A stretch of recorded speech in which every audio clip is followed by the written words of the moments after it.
నమస్కారం G news కి స్వాగతం. ముందుగా హెడ్లైన్స్ చూద్దాం. ఏపీ ప్రభుత్వం ఆధ్వర్యంలో రామోజీరావు సంస్మరణ సభ హాజరైన చంద్రబాబు, పవన్ తో పాటు పలువురు మంత్రులు.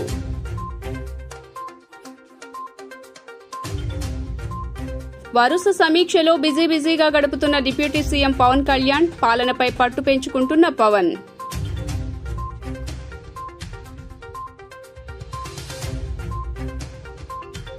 తాము ఎక్కడా కక్ష సాధింపు చర్యలకు దిగడం లేదన్న హోంమంత్రి వంగలపూడి అనిత, గంజాయి నిర్మూలన కోసం నార్కోటిక్ టాస్క్ ఫోర్స్ ను ఏర్పాటు చేసుకుంటామని వ్యాఖ్య.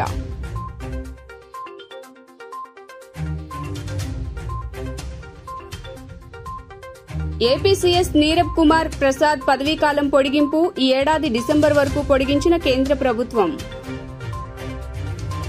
ఇక డీటెయిల్స్ చూస్తే రామోజీ గ్రూప్ సంస్థల చైర్మన్, పద్మ విభూషణ్ అవార్డు గ్రహీత దివంగత రామోజీరావు సంస్మరణ సభ విజయవాడ పరిధిలోని కానూరులో జరిగింది. CM Chandrababu Naidu, deputy CM Pawan Kalyan, మంత్రులు నారా లోకేష్, కొలుసు పార్థసారథి సహా పలువురు శాసనసభ్యులు, సినీ రాజకీయ ప్రముఖులు పాల్గొన్నారు.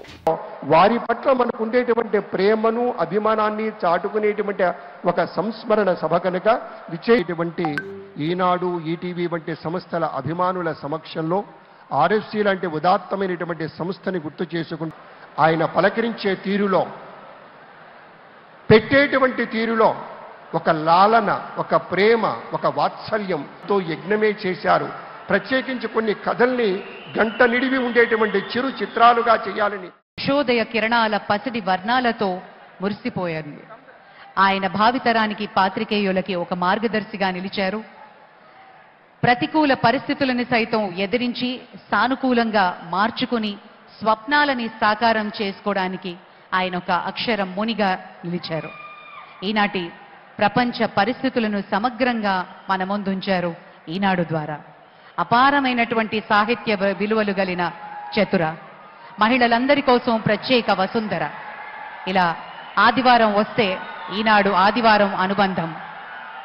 సినిమాలపై ఆయనకున్న ప్రేమని ఉషోదయ కిరణాలతో తెలుగు ప్రజలకు రాసిన ప్రేమలేఖ, శ్రీవారికి ప్రేమలేఖ వంటి ఎన్నో చిత్రాలు కేవలం ఆరోగ్యకర హాస్యం మాత్రమే కాకుండా సమాజ శ్రేయస్సు కోరుతూ మనలో స్ఫూర్తిని నింపిన ఎన్నో సినిమాలు ఆయన వెనకుండి నడిపించారు. సంగీతం మీద ఆయనకున్న మక్కువ ఇప్పటికీ ఎంతో మంది AP deputy CM Pawan Kalyan వరుస సమీక్షలతో బిజీగా ఉన్నారు. తనకు కేటాయించిన శాఖలను పూర్తిగా అధ్యయనం చేస్తున్నారు. శాఖలపై పూర్తి అవగాహన తెచ్చుకునేందుకు లోతుగా అధ్యయనం చేస్తున్నారు. శాఖల స్థితిగతులు, నిధులు, కొత్తగా తీసుకోవాల్సిన నిర్ణయాలపై పవన్ సమీక్షలు చేస్తున్నారు. గ్రామీణ నీటి సరఫరా, పంచాయతీరాజ్, ఇంజనీరింగ్ విభాగం ఉన్నతాధికారులతో డిప్యూటీ సీఎం పవన్ కళ్యాణ్ సమావేశమయ్యారు. డిప్యూటీ సీఎంగా బాధ్యతలు స్వీకరించినప్పటి నుంచి కూడా వరుసగా తనకు కేటాయించిన కీలకమైన శాఖలకు సంబంధించి వరుస సమీక్ష సమావేశాలు నిర్వహిస్తూ చాలా బిజీగా గడుపుతున్నారు. ప్రతిరోజు కూడా తన క్యాంపు కార్యాలయంలో అన్ని శాఖలకు సంబంధించి, శాఖల్లో ఉన్న విభాగాలకు సంబంధించి ఆయన ఉన్నతాధికారులతో సమీక్షలు నిర్వహిస్తున్నారు. తాజాగా గ్రామీణ నీటి సరఫరా, పంచాయతీరాజ్ ఈ రెండు డిపార్ట్మెంట్లకు సంబంధించిన ఇంజనీరింగ్ విభాగం ఉన్నతాధికారులతో డిప్యూటీ సీఎం పవన్ కళ్యాణ్ సమీక్ష నిర్వహించారు. ఈ రెండు విభాగాలకు సంబంధించి తీసుకోవాల్సిన జాగ్రత్తలు, రానున్న రోజుల్లో ప్లానింగ్ ఏ విధంగా ఉండాలి అనే దాని గురించి పవన్ కళ్యాణ్ అధికారులకు దిశానిర్దేశం చేస్తున్నారు. వీటితో పాటు మిగిలిన అన్ని శాఖలకు సంబంధించి పూర్తిగా అధ్యయనం చేస్తున్నారు. ప్రతి శాఖ, అందులో ఉన్న విభాగాలకు సంబంధించి వేర్వేరుగా అధికారులను పిలిపించి పవర్ పాయింట్ ప్రజెంటేషన్ కూడా తీసుకుంటున్నారు. నిన్న స్వచ్ఛాంధ్ర కార్పొరేషన్కు సంబంధించి పవర్ పాయింట్ ప్రజెంటేషన్ తీసుకున్నారు. అంతకుముందు మున్సిపాలిటీకి సంబంధించి గ్రామీణాభివృద్ధి, మున్సిపాలిటీలో నీటి సరఫరా అంశాలపై పవర్ పాయింట్ ప్రజెంటేషన్ తీసుకున్నారు.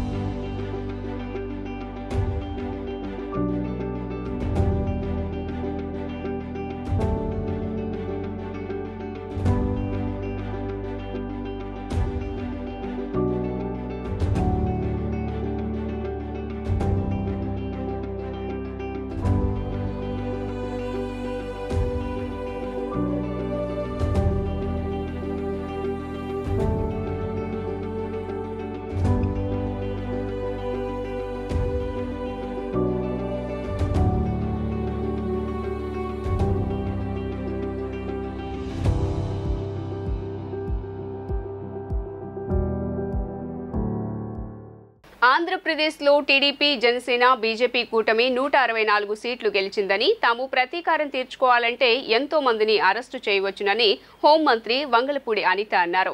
అయితే రెడ్ బుక్ కక్ష సాధింపు చర్య కాదని, సరిగ్గా పనిచేయని అధికారులపై చట్టపరంగా చర్యలు తీసుకుంటామని తెలిపారు. ప్రస్తుత పరిస్థితుల్లో కక్షలు, దాడులు, అరెస్టులు సరికాదని అనిత ఈరోజు బీజేపీ కార్యాలయంలో జరిగిన పాత్రికేయుల సమావేశంలో మీడియాకు తెలిపారు. పోలీసులు రాజకీయాలు చేయవద్దని అన్నారు. కాకి చొక్కాలు వేసుకున్న వాళ్ళు రాజకీయాలు చేయాలంటే ఖద్దరు చొక్కా వేసుకోవాలని చెప్పారు. అన్ని అక్రమ కేసులు ఎత్తివేస్తామని తెలిపారు. అమరావతిలో ఆమె మీడియాతో మాట్లాడారు. గత 5 ఏళ్లుగా పోలీస్ వ్యవస్థ నిర్లక్ష్యానికి గురైందని తెలిపారు. ఏపీకి police academy, grey hounds academy లేదని అనిత చెప్పారు.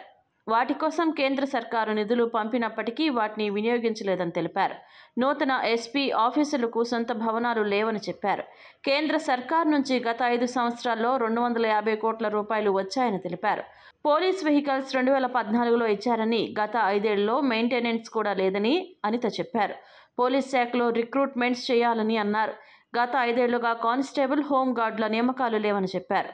చెక్ పోస్టుల వద్ద సీసీ కెమెరాలు పనిచేయట్లేదని తెలిపారు. మహిళల అదృశ్య కేసులు పెరిగాయని చెప్పారు. సచివాలయ మహిళా పోలీసులకు ట్రైనింగ్ ఇస్తామని అన్నారు. విశాఖ సిపి ఆఫీస్ తాకట్లో ఉందని చెప్పారు. సుమారుగా హోమ్ మినిస్టర్గా బాధ్యతలు తీసుకొని 12th తర్వాత 14th నాకు వచ్చింది, అనౌన్స్ చేశారు హోమ్ మినిస్టర్ అని. ఆ రోజు నుంచి ఈ రోజు వరకు హార్డ్లీ 12 days. ఈ 12 days నేను అబ్జర్వ్ చేసింది కానీ, నా వరకు వచ్చిన సిచ్యువేషన్స్ కానీ, నాకు వచ్చిన ఫీడ్బ్యాక్ కానీ చూస్తే లాస్ట్ 5 years కూడా పోలీసు వ్యవస్థ కంప్లీట్గా నిర్లక్ష్యం వహించబడింది.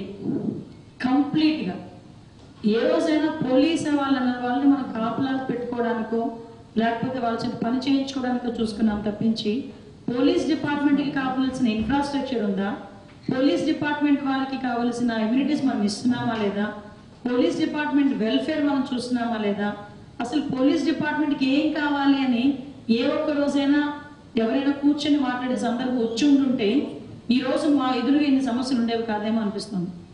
ఈరోజు ఇప్పుడే మీ అందరం కూడా డీసీపీ గారు అందరం కలిసి కూర్చునేటప్పుడు కొన్ని ఆసక్తికరమైన విషయాలు అనమాట. ఈ రోజుకి నేను లాస్ట్ టైం కూడా చెప్పాను, ఈ రోజుకి కూడా మనకి పోలీస్ అకాడమీ లేదు, గ్రే హౌండ్స్ అకాడమీ లేదు. గ్రే హౌండ్స్ అకాడమీకి సెంట్రల్ గవర్నమెంట్ నుంచి డబ్బులు వచ్చినా కూడా లాస్ట్ 5 yearsలో కన్స్ట్రక్షన్ చేయకపోవడం వల్ల ఇప్పటికీ కూడా ఎన్హాన్స్మెంట్కి ఫైల్ వెళ్ళింది తప్ప ఈ రోజుకి గ్రే హౌండ్స్ ఒక అకాడమీ కూడా మనం చేసుకోలేకపోయామంటే ఎంత దుర్భరమైన పరిస్థితిలో ఉన్నాం. అది పక్కన పెట్టండి, ఈవెన్ పోలీస్ అకాడమీ ఇంతకు ముందు మన హైదరాబాద్లో కంబైన్డ్ ఆంధ్రప్రదేశ్లో హైదరాబాద్లో ఉన్న పోలీస్ అకాడమీకి చాలా మంచి పేరు. ఆంధ్రప్రదేశ్ సచివాలయం హెచ్ఓడి ఉద్యోగులకు 5 రోజుల డ్యూటీని మరో ఏడాది కొనసాగించేందుకు ముఖ్యమంత్రి చంద్రబాబు నాయుడు ఆమోదముద్ర వేశారు. రాష్ట్ర విభజన తర్వాత అమరావతి నుంచి చంద్రబాబు పాలన ప్రారంభించినప్పటి నుంచి ఆయా ఉద్యోగులు వారానికి 5 రోజులు మాత్రమే విధులు చేసేట్లుగా చంద్రబాబు వెసులుబాటు ఇచ్చారు. హైదరాబాద్ నుంచి వచ్చే ఉద్యోగుల సౌకర్యార్థం శనివారం సెలవు ఇస్తున్నారు. ఇందుకు సంబంధించిన జీవో నేటితో ముగిసింది. దీంతో దీన్ని మరో ఏడాది కొనసాగించేందుకు ప్రభుత్వం నిర్ణయం తీసుకుంది. చంద్రబాబు సంతకం చేయడంతో ఈ మేరకు ఇవాళ ఏపీ సర్కారు జీవో విడుదల చేయనుంది. వారానికి 5 రోజుల డ్యూటీని కొనసాగిస్తూ నిర్ణయం తీసుకున్న చంద్రబాబు నాయుడికి ఏపీ సెక్రటేరియట్ అసోసియేషన్ కృతజ్ఞతలు తెలిపింది. కాగా రాష్ట్ర విభజన జరిగిన అనంతరం ఏపీ ఉద్యోగులు కొన్ని నెలల పాటు హైదరాబాద్లోనే పనిచేసిన విషయం తెలిసిందే. అనంతరం ఉద్యోగులను అమరావతికి తరలించాలని అప్పట్లో టీడీపీ ప్రభుత్వం నిర్ణయం తీసుకుని అమలు చేసింది. జలశక్తి అభియాన్ పథకం అమల్లో స్వయం సహాయక బృందాల భాగస్వామ్యాన్ని విస్తృత స్థాయిలో పెంచడం ద్వారా నిర్ణీత లక్ష్యాలను సకాలంలో సాధించాలని కేబినెట్ సెక్రటరీ రాజీవ్ గౌబా అన్ని రాష్ట్రాల చీఫ్ సెక్రటరీలను ఆదేశించారు. భవిష్యత్తులో దేశం ఎదుర్కోబోయే నీటి సంక్షోభాన్ని పరిష్కారాన్ని కనుగొనే లక్ష్యంతో కన్వర్జెన్సీ మోడ్లో భూగర్భ జలాలను మెరుగుపరిచే విధంగా చర్యలు చేపట్టాలన్నారు. గురువారం అన్ని రాష్ట్రాల చీఫ్ సెక్రటరీలతో ఆయన వీడియో కాన్ఫరెన్స్ నిర్వహించి జల్ శక్తి అభియాన్ పథకం అమలు తీరును సమీక్షించారు. ఈ సందర్భంగా ఆయన మాట్లాడుతూ ఈ ఏడాది జల్ శక్తి అభియాన్ పథకాన్ని నారీ శక్తి సే జల్ శక్తి థీమ్తో అమలు పరుస్తున్న నేపథ్యంలో స్వయం సహాయక బృందాల మహిళలకు నీటి వనరుల సంరక్షణ, నిల్వ మరియు వాటి వినియోగంపై పూర్తి స్థాయిలో అవగాహన కల్పించాలన్నారు. వర్షపు నీటి నిల్వలను పెంపొందించుకోవడం మరియు అందుబాటులో జల వనరులను సమర్థవంతంగా పరిరక్షించడం ద్వారా జల వనరులను పెంపొందించుకోవాలన్నారు. అందుకు అవసరమైన జలశక్తి కేంద్రాలను ఏర్పాటు చేసుకోవాలని సూచించారు. నీటి వనరులను అన్నిటినీ గుర్తించి జియో ట్యాగింగ్ చేసుకుని పరిరక్షించాలని, అటవీ ప్రాంతాలను నిర్మూలించే విధానాలను అరికట్టాలన్నారు. నిర్ణీత లక్ష్యం మేరకు అమృత్ సరోవర్స్ పనులను కూడా నిర్ణీత కాల వ్యవధిలో పూర్తి చేయాలన్నారు. ఇందుకై అన్ని లైన్ డిపార్ట్మెంట్ సేవలను పూర్తి స్థాయిలో వినియోగించుకోవాలని సూచించారు. MGNRGS, PMCOSY, వాటర్ షెడ్స్, అటవీ, ICDS 15వ ఆర్థిక సంఘం నిధులను పూర్తి స్థాయిలో వినియోగించుకోవాలన్నారు. రాష్ట్ర ప్రభుత్వ ప్రధాన కార్యదర్శి నీరబ్ కుమార్ ప్రసాద్, రాష్ట్ర పురపాలక మరియు పట్టణాభివృద్ధి శాఖ స్పెషల్ CS అనిల్ కుమార్ సింఘాల్, పంచాయతీరాజ్ మరియు గ్రామీణాభివృద్ధి శాఖ కమిషనర్ కన్నబాబు, వ్యవసాయ, ఉద్యానవన మరియు మత్స్యశాఖ కార్యదర్శి బాబు తదితరులతో పాటు భూగర్భ వనరుల శాఖ అధికారులు ఈ వీడియో కాన్ఫరెన్స్లో పాల్గొన్నారు. మాజీ ప్రధాని ఇందిరాగాంధీ విధించిన ఎమర్జెన్సీ కాలం ఈ దేశ ప్రజలకు పీడకల లాంటిదని బీజేపీ శాసనసభ్యులు వై సుజనా చౌదరి, కామినేని శ్రీనివాస్ పేర్కొన్నారు. 21 నెలలు కొనసాగిన అత్యవసర పరిస్థితి ప్రజాస్వామ్య చరిత్రలో మాయని మచ్చల, అహంకారపూరిత నేతల విధానాలకు నిలువుటద్దంలా మారిందన్నారు. దేశంలో అత్యవసర పరిస్థితి విధించి 5 దశాబ్దాలు గడిచిన క్రమంలో కేంద్రంలోని భారతీయ జనతా పార్టీ జాతీయ స్థాయిలో వివిధ రూపాలలో కార్యక్రమాలు చేపట్టారు. జూన్ 25, 1975న ఆనాటి ప్రధాని ఇందిరాగాంధీ అహంకారపూరితంగా అమలు చేసిన చీకటి చట్టాల్లో ముఖ్యమైనది ఎమర్జెన్సీ ఒకటి. ఆనాటి చేదు అనుభవాలను నేటి తరానికి తెలియజేస్తున్నారు బీజేపీ పాలకులు. ఈ క్రమంలో గాంధీజీ మహిళా కళాశాలలో ఎమర్జెన్సీ వ్యతిరేక దినోత్సవం సందర్భంగా అవగాహన కార్యక్రమం గురువారం నిర్వహించింది. ఈ కార్యక్రమానికి బీజేపీ ఎమ్మెల్యేలు వై సుజనా చౌదరి, కామినేని శ్రీనివాస్ సహా ఆ పార్టీ నేతలు అడ్డూరి శ్రీరామ్, కొత్తమాసు పిచ్చేశ్వరరావు హాజరయ్యారు. ఈ సందర్భంగా ఎమ్మెల్యే మాట్లాడుతూ మాజీ ప్రధాని ఇందిరాగాంధీ 1975 జూన్ 25వ తేదీన దేశంలో విధించిన ఎమర్జెన్సీని అన్ని వర్గాల ప్రజలు తీవ్రంగా వ్యతిరేకించారని గుర్తు చేశారు.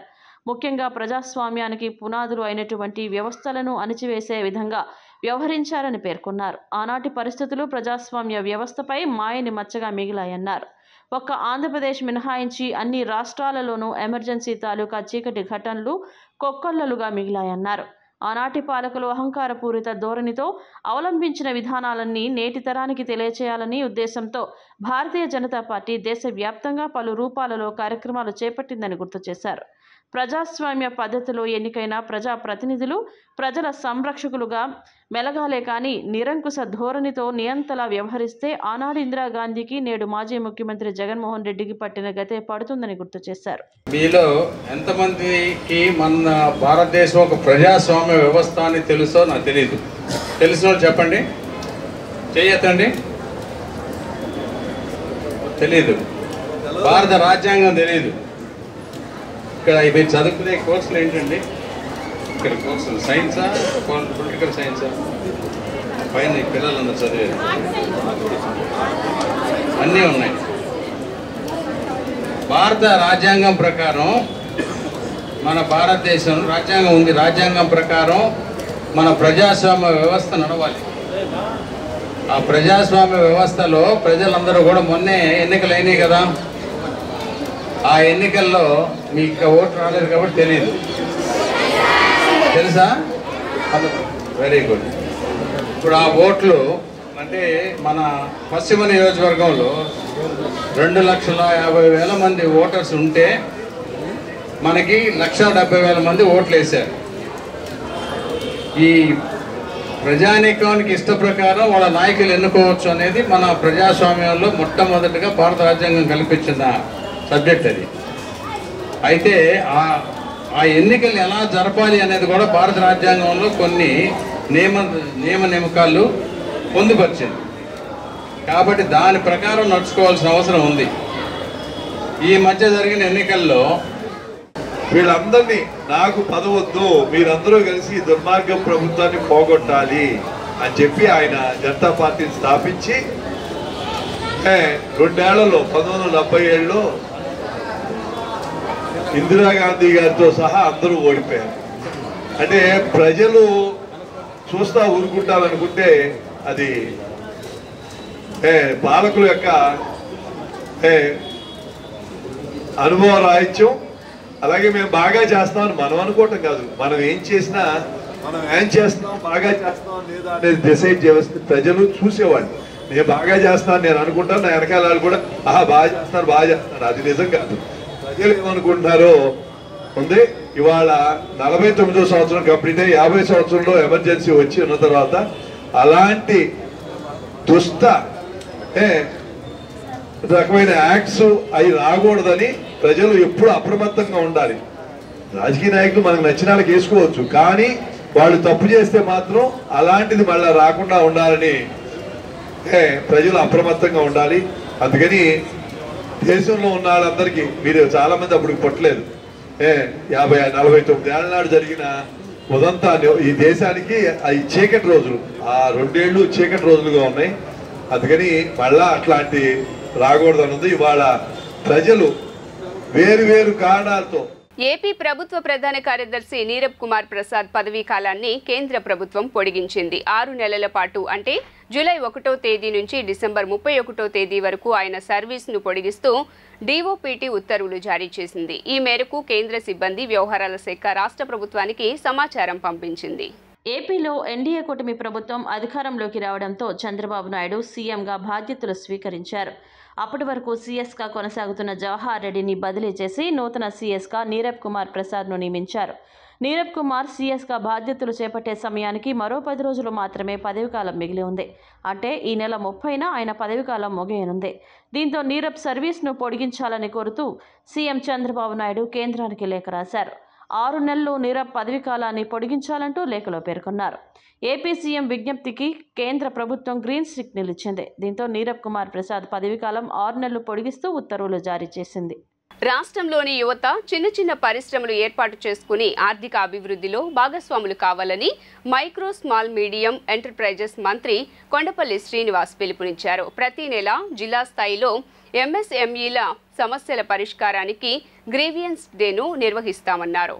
అంతర్జాతీయ చిన్న తరహా పరిశ్రమల దినోత్సవ సందర్భంగా విజయవాడలో federation of Andhra Pradesh small industry association మరియు ఏపీ ఎంఎంఎంఈ డెవలప్మెంట్ కార్పొరేషన్ సంయుక్తంగా రాష్ట్ర స్థాయి వేడుకలు నిర్వహించాయి. విజయవాడలోని ఓ హోటల్లో నిర్వహించిన ఈ కార్యక్రమానికి మంత్రి కొండపల్లి శ్రీనివాస్ ముఖ్య అతిథిగా హాజరయ్యారు. ఈ సందర్భంగా మంత్రి మాట్లాడుతూ ప్రపంచవ్యాప్తంగా రాష్ట్ర యువత వారి విశేష సేవలను వివిధ రంగాలలో అందిస్తున్నారని చెప్పారు. యువత మన రాష్ట్రంలో ఎంఎంఎంఈ పరిశ్రమలు స్థాపిస్తే అవసరమైన మౌలిక సదుపాయాలు సంబంధిత అనుమతులన్నీ త్వరితగతిన ప్రభుత్వం నుండి అందిస్తామని తెలియజేశారు. ప్రపంచ దేశాలలో అక్కడి ప్రభుత్వాలు కూడా ఎంఎంఎంఈలను ప్రోత్సహిస్తూ వారిని దేశ ఆర్థికాభివృద్ధిలో భాగస్వాములు చేస్తున్నారని చెప్పారు.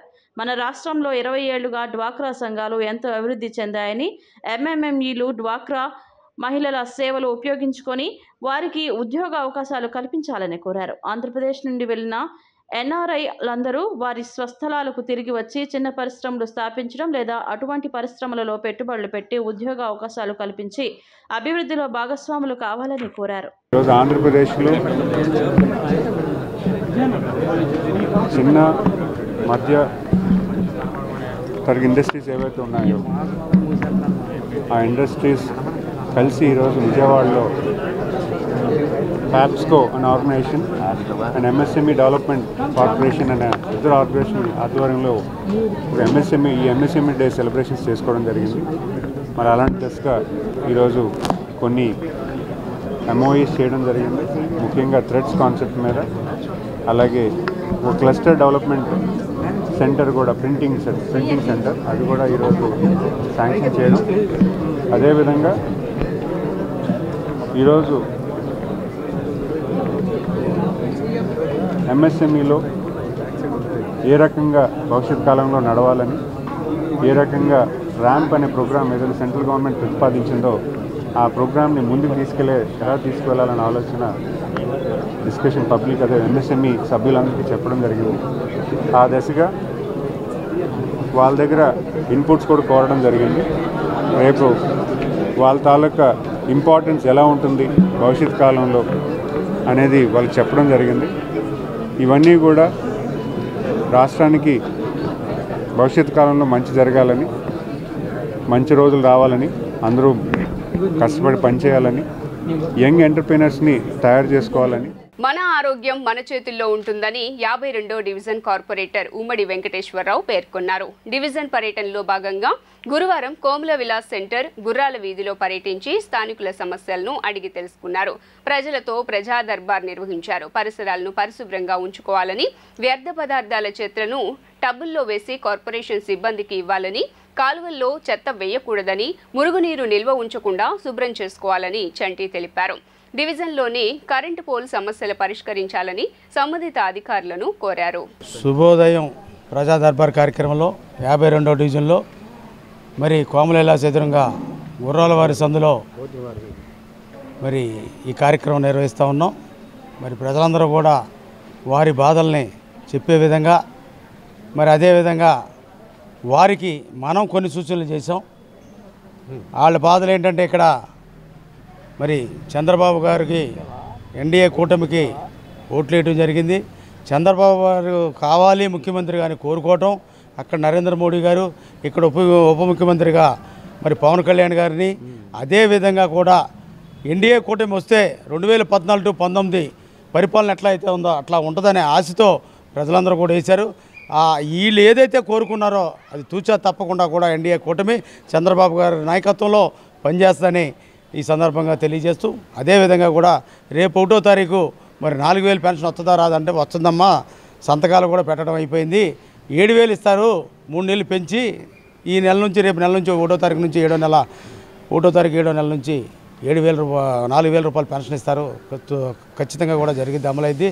మరి చంద్రబాబు నాయుడు గారు అంటే ఒక నమ్మకం, మరి నరేంద్ర మోడీ గారు అంటే ఒక అభివృద్ధి, మరి పవన్ కళ్యాణ్ గారు అంటే ఒక ఆయన మీద పూర్తిగా కూడా నమ్మకం పెట్టుకున్నారు ఉప ముఖ్యమంత్రి గారి మీద. ప్రజలందరూ కూడా ఏదైతే నమ్మారో తూచా తప్పకుండా ప్రజలకి న్యాయం చేస్తారని, ఎందుకంటే ఇవాళ చంద్రబాబు గారి కళ్ళల్లో ఆనందం చూడటం కోసం ప్రజలు నమ్మి ఓట్లు వేశారు. అదేవిధంగా ప్రజల కళ్ళల్లో ఆనందం చూడటం కోసం చంద్రబాబు నాయుడు గారు, అదే ఎన్డీఏ కూటమి పవన్ కళ్యాణ్ గారు మరి వారి కళ్ళల్లో ఆనందం చూడటం కోసం ప్రజల కళ్ళల్లో వాళ్ళు తూచా తప్పకుండా ఏదైతే మాట ఇచ్చారో ఇచ్చిన మాటకే కట్టుబడి ఉండేది ఎన్డీఏ కూటమి, చంద్రబాబు గారు, పవన్ కళ్యాణ్ గారు. కమ్యూనిస్ట్ ఇండియా ఆధ్వర్యంలో జూన్ 28, 29, 30వ తేదీల్లో ఆంధ్రప్రదేశ్ రాష్ట్రంలో రాష్ట్రపతి పాలన విధించాలని కోరుతూ తలపెట్టిన నిరసన కార్యక్రమాన్ని వాయిదా వేసుకుంటున్నట్లు కమ్యూనిస్ట్ ఇండియా జాతీయ కార్యదర్శి తోటా సంగమేశ్వరరావు తెలిపారు. రాష్ట్రంలో నెలకొన్న శాంతి భద్రతలు సమస్యలపై గవర్నర్ స్పందన కోసం వేచి చూసి జూలై 10వ తేదీ తర్వాత నిరసన కార్యక్రమం తేదీలు ప్రకటిస్తామని వెల్లడించారు.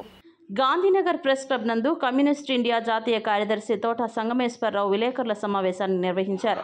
కమ్యూనిస్ట్ ఇండియా ఆధ్వర్యంలో జూన్ 28, 29, 30 తేదీల్లో ఆంధ్రప్రదేశ్ రాష్ట్రంలో రాష్ట్రపతి పాలన విధించాలని కోరుతూ నిర్వహించతలపెట్టిన నిరసన కార్యక్రమాన్ని వాయిదా వేసుకుంటున్నట్టు తెలిపారు. రాష్ట్రంలో ఎన్నికల కౌంటింగ్ తర్వాత జరుగుతున్న ఇళ్లపై దాడులు రాష్ట్రంలోని అశాంతి అభద్రతలకు నిదర్శనమని, ఈ నేపథ్యంలో రాష్ట్రంలో రాష్ట్రపతి పాలన ఏర్పాటు చేయాలని కోరుతూ కార్యక్రమాన్ని పిలుపునిచ్చామని, అయితే ఇళ్లపై దాడులతో సహా రాష్ట్రంలో జరుగుతున్న అత్యాచారాల నేపథ్యంలో గంజాయి గురించి మాత్రమే హోంమంత్రి మాట్లాడుతున్నారని, అయితే బ్లూ ఫిలింలు రాష్ట్రంలో రాకుండా నియంత్రించే వైపుగా మంత్రి గారు ఆలోచించడం లేదని, అదేవిధంగా కౌంటింగ్ తర్వాత చాలా చోట్ల పౌరులు ఊర్లు విడిచి వెళ్లిపోయారని వార్తలు వస్తున్నాయని, దీనికి కారణం ఉపాధి లేకపోవడం లేక దాడులకు భయపడి వెళ్లిపోవడమా అనే విషయంపై కూడా స్పష్టత రావాలని, ఇలాంటి అన్ని విషయాల పట్ల రాష్ట్రంలో ఎవడు ముప్పడిగా పెరిగిపోతున్న ప్రభుత్వ అప్పులు అవి తీర్చే మార్గం ఏంటి అనే దానిపై కూడా గవర్నర్ తక్షణం స్పందించాలని, గవర్నర్ ప్రజల వద్దకు రావాలని కమ్యూనిస్ట్ ఇండియా పిలుపునిస్తోందని అన్నారు. గవర్నర్ స్పందించిన పక్షంలో రాష్ట్రంలో రాష్ట్రపతి పాలన విధించాలని కోరుతూ కమ్యూనిస్ట్ ఇండియా ఆధ్వర్యంలో జూలై 10 తర్వాత 3 రోజుల పాటు కొనసాగుతుందని, జూలై 10 వరకు గవర్నర్ స్పందన కోసం వేచి చూసి జూలై 10 తర్వాత కార్యక్రమం తేదీలు ప్రకటిస్తామని అన్నారు. కమ్యూనిస్ట్ ఇండియా ఆధ్వర్యంలో ఈ నెల 28, 29, 30 తేదీల్లో విజయవాడ ధర్నా చౌక్లో రాష్ట్రపతి పాలన ఏర్పాటు చేయాలని కోరుతూ డిమాండ్ చేస్తూ నిరసన కార్యక్రమాన్ని చేపడదామని భావించి పిలుపునివ్వడం జరిగింది. అయితే ఆ కార్యక్రమాన్ని విరమించుకుంటున్నాము. ఎందుకు కారణం ఏంటంటే నేరుగా రాష్ట్రంలో ఉన్న ప్రస్తుత పరిస్థితులు, ఎన్నికల కౌంటింగ్ పూర్తయిన తర్వాత ఒక వారం 10 రోజుల పాటు ఇళ్ల మీద దాడులు జరిగిన పరిస్థితి, స్వయంగా మంత్రులు కావచ్చు, ఎమ్మెల్యేలు కావచ్చు ఇండ్లలోంచి బయట రావడానికి కూడా ఇబ్బంది పడ్డ పరిస్థితి ఉంది. ఈ నేపథ్యంలో రాష్ట్రంలో ఒక సామాన్య మానవుడు మంత్రులకు ఎమ్మెల్యేలకి దిక్కు లేనప్పుడు ఒక సామాన్య మానవుడు ఒక రేషన్ కార్డు కోసం కావచ్చు, మరొకటి కావచ్చు, ఒక గట్టిగా ఒక ప్రశ్న ప్రభుత్వాన్ని వేస్తే గుర్తుపెట్టుకుని మరియు ఏదో ఒక రోజు ఇళ్ల మీద దాడి జరుగుతుందేమో అనే భయంలో నెట్టివేయబడితే అది సరైనటువంటి వైఖరి కాదు రాష్ట్రంలో అని చెప్పే ఉద్దేశంతో ఈ రాష్ట్రంలో పరిపాలన గాడి తప్పింది. ఒకరి మీద ఒకరు నిందలు వేసుకుని ఆరోపణలు చేసుకున్న పరిస్థితి. ప్రభుత్వానికైతే ఇది సరైనది కాదు. ప్రభుత్వం వ్యవస్థ మొత్తాన్ని గాడిలో పెట్టాల్సిన ప్రభుత్వం అందుకు భిన్నంగా నిర్లిప్తంగా మారిపోయిన పరిస్థితి, నిమిత్తమాత్రంగా ఉన్న పరిస్థితి. ఈ పరిస్థితి మారాలని చెప్పని ఆ పొలిటికల్ దాడులకు సంబంధించినటువంటి మొత్తం మూడులోంచి రాష్ట్ర ప్రజానీకం బయట రావాలని అనుకుని ఈ రాష్ట్రంలో రాష్ట్రపతి పాలన పెట్టాలని డిమాండ్ చేస్తూ 28, 29, 30 జూన్ తేదీలలో కార్యక్రమం పిలుపునిచ్చాం.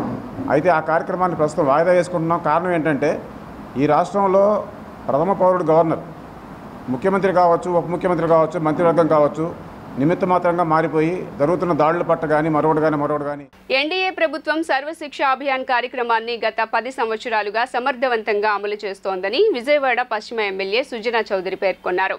ఈ క్రమంలో దేశంలో అక్షరాస్యత పెరగడంతో 35 కోట్ల మంది దారిద్ర్య దిగువ రేఖను అధిగమించారని గుర్తు చేశారు. ఎన్డీఏ అధికారంలోకి రావడంతో ఏపీ సర్వతోముఖాభివృద్ధి చెందినట్లు ఆకాంక్షను వ్యక్తం చేశారు.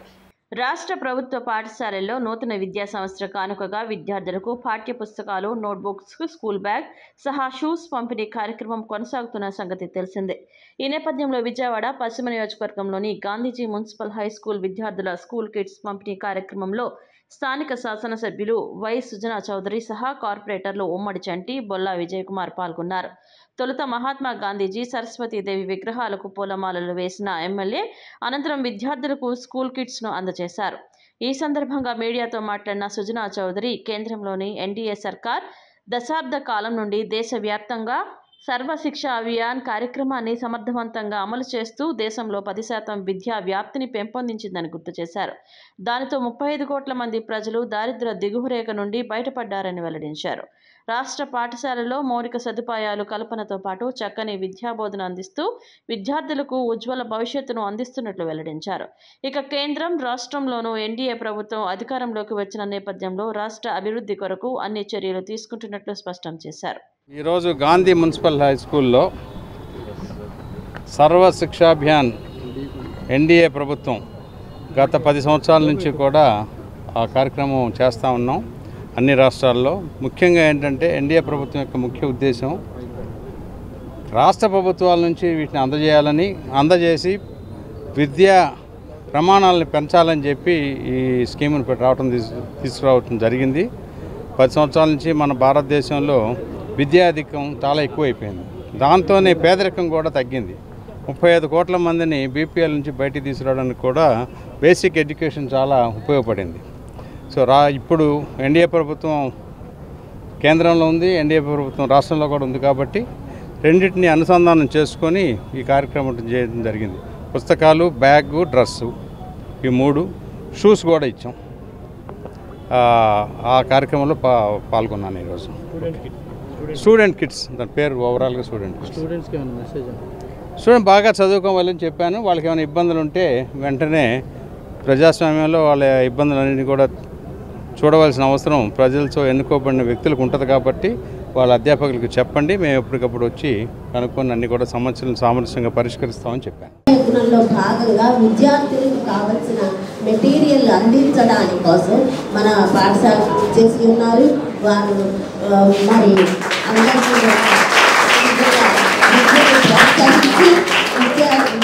మహారాజు పోషకులుగా ఉంటూ మరి కేంద్ర ప్రభుత్వం నుంచి కూడా నిధులు మన విద్యారంగానికి రప్పిస్తూ ఎంతో కేటాయిస్తూ విద్యాకి ప్రాముఖ్యత ఇవ్వడంలో ప్రముఖులు ఆడినటువంటి విజయవాడ పశ్చిమ నియోజకవర్గ శాసనసభ్యులు అనమాట. వారందరూ మన విజయవాడలోని పేరు మోసిన Gandhiji municipal corporation high school 120 సంవత్సరాల చరిత్ర కలిగిన హై స్కూల్లో చదవడం మీరందరూ చేసుకున్న అదృష్టం, మేమందరం పనిచేయడం మా అదృష్టం. అట్లాగే మన పశ్చిమ నియోజకవర్గానికి శాసనసభ్యులుగా వచ్చి మన మీద దయ ఉంచి ఈ విధంగా మన పాఠశాలకు ఇచ్చేసి బహుమతులు అదే విద్యకి సంబంధించిన మెటీరియల్ అందించడం మనం చేసుకుంటాం. ఈ కార్యక్రమంలో బీజేపీ నగర అధ్యక్షులు అడ్డూరి శ్రీరామ్, కొత్తమాసు పిచ్చేశ్వరరావు, శివకుమార్ పట్నాయక్, బేసి కంఠేశ్వరుడు, తిరుపతి అనుష తదితరులు పాల్గొన్నారు. ప్రజలకు మెరుగైన వైద్యం అందించాలని షేక్ రాజా సాహెబ్ ఆసుపత్రి వైద్య అధికారులకు ఎమ్మెల్యే సుజనా చౌదరి హెచ్చరికలు జారీ చేశారు. ఆసుపత్రికి విచ్చేసిన వారికి మెరుగైన వైద్య సదుపాయం అందించాలని, మంచి మందులు ఇవ్వాలని ఆసుపత్రి సూపరింటెండెంట్కు తెలియజేశారు.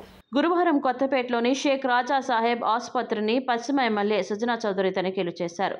ఆసుపత్రిలో ఉన్న పేషెంట్లతో వైద్యం ఏ విధంగా అందుతోందని, వైద్య సిబ్బంది సహకరిస్తున్నారా లేదా, వైద్య సిబ్బంది ఎలా వ్యవహరిస్తున్నారు, ఏ ఆరోగ్య సమస్యతో ఆసుపత్రికి విచ్చేశారు, మందులన్నీ ఇస్తున్నారా, రక్త పరీక్షలు ఏ విధంగా సేకరిస్తున్నారు అనే విషయాలపై నేరుగా పేషెంట్లతో మాట్లాడుతూ ఇదే సందర్భంలో వైద్య అధికారులతో సుజనా చౌదరి తగు సూచనలు చేశారు.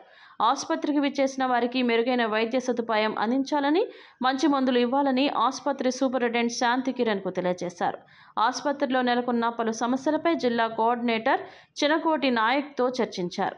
ఈ తనిఖీల కార్యక్రమంలో వైద్య సిబ్బంది, హెడ్ నర్స్ వెంకటేశ్వరమ్మ, నాగరాజు, లలిత తదితర సిబ్బంది పాల్గొన్నారు. హాస్పిటల్ని విజిట్ చేయడం జరిగింది.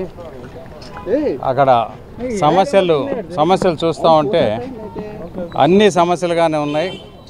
నాయక్ గారితో, కోఆర్డినేటర్ గారు అంటే 6 హాస్పిటల్స్కి డాక్టర్ నాయక్ గారితో కూడా మాట్లాడడం జరిగింది.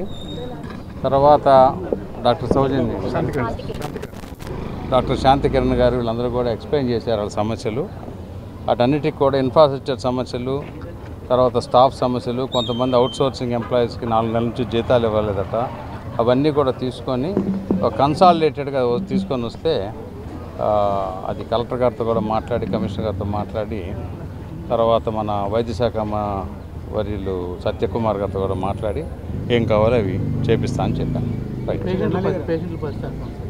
పేషెంట్లు ఉన్న పరిస్థితుల్లో బాగానే ఉంది, కానీ ఇంప్రూవ్ చేయాల్సిన అవసరం ఎంతైనా ఉంది.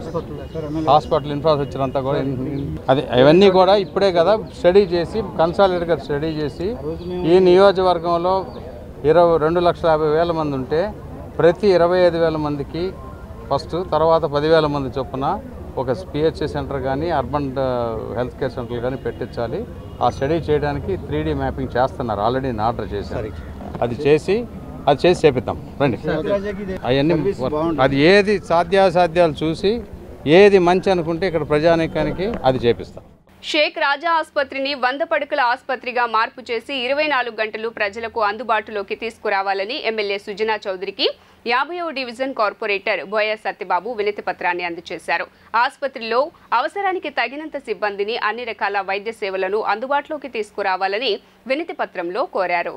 గురువారం ఎమ్మెల్యే సుజనా చౌదరి షేక్ రాజా ఆసుపత్రిని సందర్శించిన సందర్భంగా 50వ డివిజన్ కార్పొరేటర్ బోయ సత్యబాబు ఆసుపత్రిలో అన్ని రకాల వైద్య సేవలు అందుబాటులోకి తీసుకుని రావాలని, ఆసుపత్రిని G+4 భవనంగా మార్చి 100 పడకల ఆసుపత్రిగా మార్చాలని, ప్రస్తుతం 25 పడకలు మాత్రమే ఉన్నాయని, ప్రజలకు పూర్తిగా వైద్య సేవలు అందుబాటులో లేవని, ఒక బెడ్ మీద 2-3 పేషెంట్స్ని ఉంచి చికిత్స చేస్తున్నారని వినతి పత్రంలో తెలియజేశారు. ఈ విషయంపై బోయ సత్యబాబు మాట్లాడుతూ ఎంతో కాలంగా ఈ ప్రాంతంలో ఉన్న ఈ ఆసుపత్రిని 100 పడకల ఆసుపత్రిగా చేయాలన్న డిమాండ్ ఉందని, ఆసుపత్రి వద్ద అంబులెన్స్ను అందుబాటులో ఉంచాలని ఆయన వినతి పత్రంలో కోరినట్టు తెలియజేశారు. మన విజయవాడ 50 డివిజన్లో షేక్ రాజా పశుత్ర వైద్యశాల గత 50 ఏళ్లుగా నిర్వహణ జరుగుతుంది. నేను 2005 సంవత్సరంలో కార్పొరేటర్గా మొదటిసారి అయిన క్రమంలో ఈ హాస్పిటల్ని మినీ జనరల్ హాస్పిటల్గా 24 వైద్య సేవలు ఉండే విధంగా 100 పడకల హాస్పిటల్గా అభివృద్ధి చేయాలని నాటి నుంచి, అంటే 2005 నుంచి ఈరోజు 2025 అంటే 20 సంవత్సరాలు దరిదాపుగా అనేక ప్రభుత్వాలకి ఈ విషయం మీద అటు ముఖ్యమంత్రి స్థాయి నుంచి నగరపాలక సంస్థ కౌన్సిల్ స్థాయి వరకు వినతి పత్రాలతో పాటు ప్రతిపాదనలు, ఆమోదాలు, పోరాటాలు ఇవన్నీ జరిగాయి. అయితే ఏపీ వైద్య విధాన పరిషత్తు గత 2 ఏళ్ల క్రితం దీన్ని విలీనం చేసుకుంది కార్పొరేషన్ నుండి. ఇప్పుడు ఇక్కడ వైద్య సేవలు, ప్రజలకు అనుగుణంగా వైద్య సేవలు ఇంకా అందడం లేదు. దీనికి కారణం ఇక్కడ కేవలం 25 పడకలు మాత్రమే ఉన్నాయి. ఇక్కడ ఒక్కొక్క బెడ్ మీద 2-3 పేషెంట్లని ఉంచి వైద్యం చేయాల్సిన పరిస్థితి. ఈ విషయం మీద ఈరోజు ఇక్కడికి విచ్చేసినటువంటి పశ్చిమ నియోజకవర్గ శాసనసభ్యులు శ్రీ సుజనా చౌదరి గారికి మరి ప్రజానీకం తరపున వినతి పత్రం కూడా ఇచ్చాం. 100 పడకల హాస్పిటల్గా అభివృద్ధి చేయాలి, 24 గంటలు వైద్య సేవలు ఉండాలి. అంతరించిపోతున్న తోలుబొమ్మలాట కళను దుర్గమ్మ సన్నిధిలో తిలకించడంతో బాల్యం గుర్తుకు వచ్చిందని జిల్లా కలెక్టర్ సృజన అన్నారు. ఇంద్రకీలాద్రిపై ధర్మపదం కార్యక్రమంలో భాగంగా కళావేదికపై కాకినాడ జిల్లా మదనపట్నానికి చెందిన తోట బాలకృష్ణ బృందం బుధవారం ప్రదర్శించిన దుర్గమ్మ చరిత్రను తోలుబొమ్మలాట రూపంలో ప్రదర్శించారు. కలెక్టర్గా బాధ్యతలు స్వీకరించి సృజన కుటుంబ సభ్యులతో కలిసి దుర్గమ్మను దర్శించుకున్నారు. దేవస్థాన అధికారులు వారికి ఆలయ మర్యాదలతో అమ్మవారి దర్శనం చేయించారు. అమ్మవారి పంచహారతుల అనంతరం వారు గోపురం ప్రాంగణంలో ప్రదర్శిస్తున్న తోలుబొమ్మలాటను ఆసక్తిగా కుటుంబ సభ్యులతో కలిసి తిలకించారు.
వార్తలు ముగించే ముందు హెడ్లైన్స్ మరోసారి.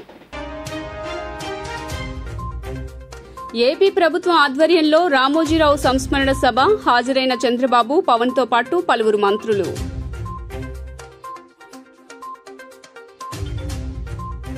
వరుస సమీక్షలో బిజీగా గడుపుతున్న డిప్యూటీ సీఎం పవన్ కళ్యాణ్, పాలనపై పట్టు పెంచుకుంటున్న పవన్.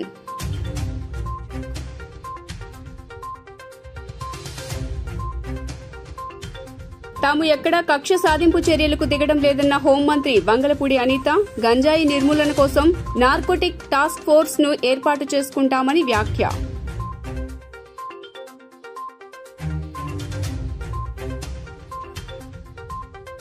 ఏపీ సీఎస్ నీరబ్ కుమార్ ప్రసాద్ పదవీకాలం పొడిగింపు ఈ ఏడాది డిసెంబర్ వరకు పొడిగించిన కేంద్ర ప్రభుత్వం. జీ న్యూస్ ఇంతటితో సమాప్తం. తిరిగి వార్తల్లో మళ్ళీ కలుద్దాం. అంతవరకు సెలవు. నమస్కారం.